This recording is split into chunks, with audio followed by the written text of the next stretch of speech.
news para sa mga motorista dahil katulad nitong mga nagdaang taon, libre at waive ang toll fee sa ilang expressway ngayong holiday season na nagsimula kagabi Disyembre 24 hanggang 25, alas 10 ng gabi hanggang alas 6 ng umaga at sa kaparehong mga oras sa darating na Disyembre 31 at Enero 1. Partikular na ang mga expressway na nasasakupan ng San Miguel Corporation, kabilang na ang South Luzon Expressway o SLEX, Skyway, NAIA Expressway, Southern Tagalog Arterial Road o Star Tollway at ang Tarlac, Pangasinan, La Union Expressway o TPLEX.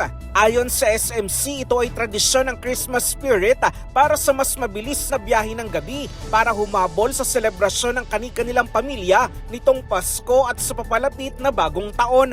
Wala pa namang abiso ang pamunuan ng ibang expressway sa bansa kung magpapatupad ng kaparehong toll setup ngayong holiday season. Para sa kauna-unahan sa Pilipinas, DCRH, ito si Christian Manio, tuloy-tuloy sa pagbabalita, tuloy-tuloy sa serbisyo, sama-sama tayo Pilipino.